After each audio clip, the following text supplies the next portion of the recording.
बिस्मिल्लाहिर्रहमानिर्रहीम। आज हम आपको एक मैंगो आर्चर्ड में मौजूद हैं और जो अहम हदायत हैं कि अगस्त का महीना शुरू हो चुका है और अगस्त के महीने में हमने क्या क्या एहतियाती तदाबीर करनी है और बाग की कैसे हमने देखभाल करनी है और बाग में कौन कौन से अमूर जो हैं वो सर अंजाम देने हैं। तो अगस्त का महीना जो है वो तकरीबन आप समझें एंड ऑफ सीज़न है। तो हमने तकरीबन यहाँ पर तमाम अर्ली वैरायटीज़, मिड सीज़न की वैरायटीज़ जिसमें दुशहरी है, लंगड़ा है, सिंदड़ी है, उसके बाद मिड सीज़न में चौंसा है, समर बहिश्त, साथ हमारे चनाब गोल्ड है और इसके अलावा जो और डिफरेंट जो वैरायटीज़ हैं जो थोड़ी थोड़ी होती हैं, तो उन तमाम वैरायटीज़ को हमने हार्वेस्ट कर लिया है। तो इस वक्त अब आ जाता है लेट वैरायटीज़। तो लेट वैरायटीज़ की भी हार्वेस्टिंग जो है वो शुरू हो चुकी है। तो हमारी मेजर एक्सपोर्टेबल वैरायटी जो है वो वाइट चौंसा है। तो वाइट चौंसे के अलावा जो हमारे पास अदर एक्सपोर्टेबल वैरायटी है वो अजीम चौंसा है।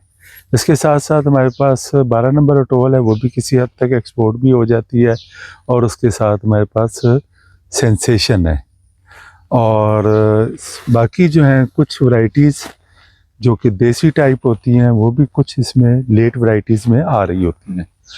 तो अहम काम क्या करना है कि आपने सबसे पहले अपनी हार्वेस्टिंग के ऊपर तवज्जो देनी है और इसे टाइम के ऊपर हार्वेस्टिंग करनी है। आपने किसी भी सूरत में लेट नहीं करना है। एक तो रेनी सीज़न चल रहा है और रेन के स्पेल बार बार आ रहे हैं, तो उसका एक आपको जो उसकी फसल का नुकसान होगा। दूसरा, फ्रूट फ्लाई का अटैक बहुत ज़्यादा है। तो फ्रूट फ्लाई के लिए आप ट्रैप लगाएं। आप इस वक्त अगर 12 डब्बे भी फ़ी एकड़ लगाएं तो वो भी कम है। अगर आपके पास 12 नंबर अटोल है उसको आपने बचाना है, सफ़ेद चौंसा है उसे भी बचाना है आपने, और इसी तरीके से रट्टे वाला ये अजीम चौंसा। तो ये सारी अहम वैरायटीज़ हैं, इनको आपने हर सूरत में जो है वो बचाना है। इसके लिए आप जो है डिफरेंट जो स्प्रे हैं वो भी आप करें फ्रूट फ्लाई को कंट्रोल करने के लिए, और अपने बाग की जो है वो सफाई रखें।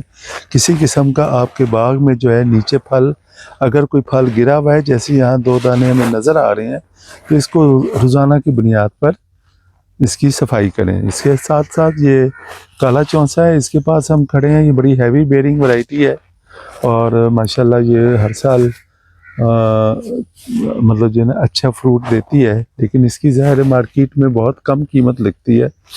तो इन वैरायटीज़ को हम जो है वैसे डिस्करेज करते हैं कि ऐसी वैरायटीज़ जो हैं वो हमारे फील्ड में जो है वो बहुत ज़्यादा कमर्शियली वायबल नहीं है। जब आपने वैरायटी को हार्वेस्ट कर लेना है तो सबसे ज़्यादा जो और अहम अमूर है, और बहुत सारे लोग सवाल कर रहे हैं, वो सिंध वाले दोस्त भी हैं, हमारे रहीम यार ख़ान के दोस्त भी हैं और मुल्तान के दोस्त भी हैं। तो बड़ी बेसिक आपको जो है वो फर्टिलाइज़र बताते हैं और उसी डोज पे आपने करनी है।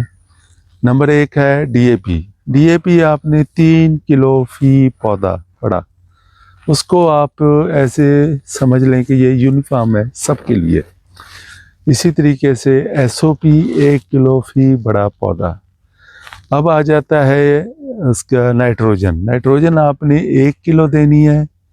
नाइट्रोजन को आप स्किप भी कर सकते हैं और नाइट्रोजन को आप अगर जहाँ पर आपकी ग्रोथ आपको मसला नज़र आ रहा है तो वहाँ आप 1 किलो यूरिया या 2 किलो अमोनियम सल्फेट जो है उसको दे सकते हैं। लेकिन सबसे अहम बात जो है वो चिलेटेड माइक्रोन्यूट्रिएंट्स है।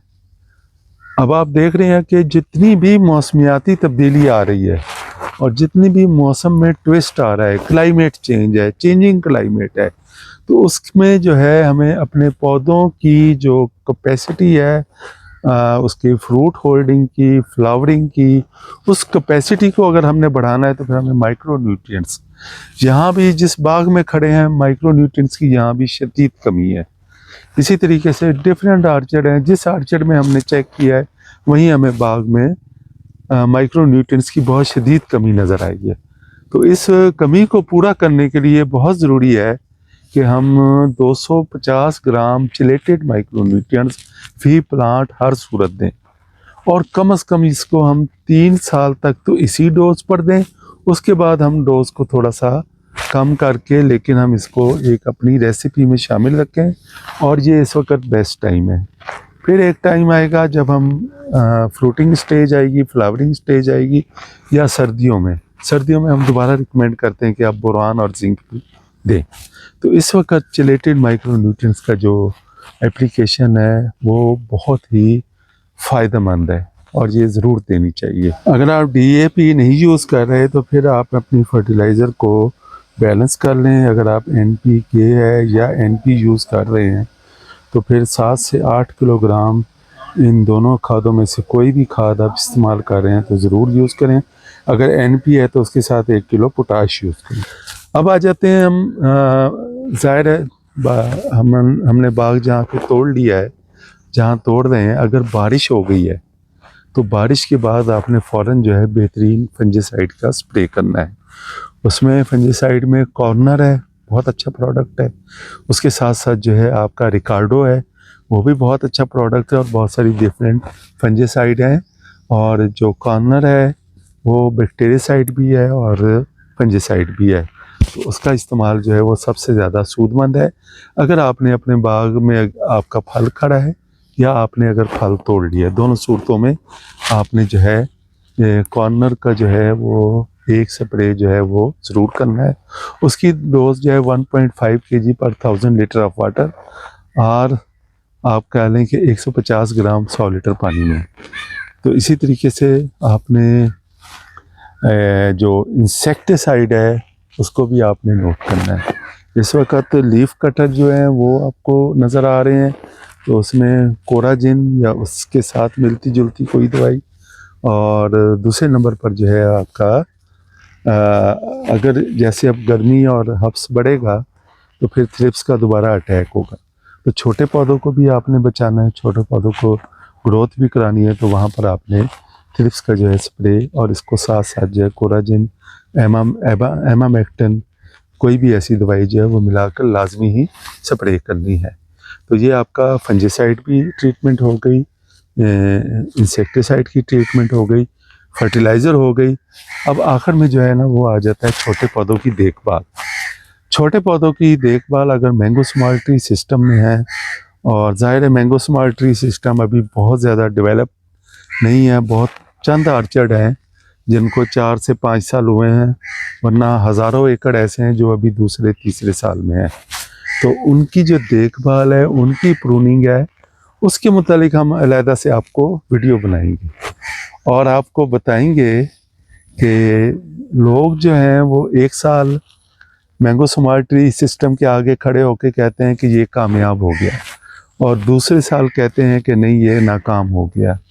तो ऐसी मायूसी जो है ना वो फैलाने की ज़रूरत नहीं है।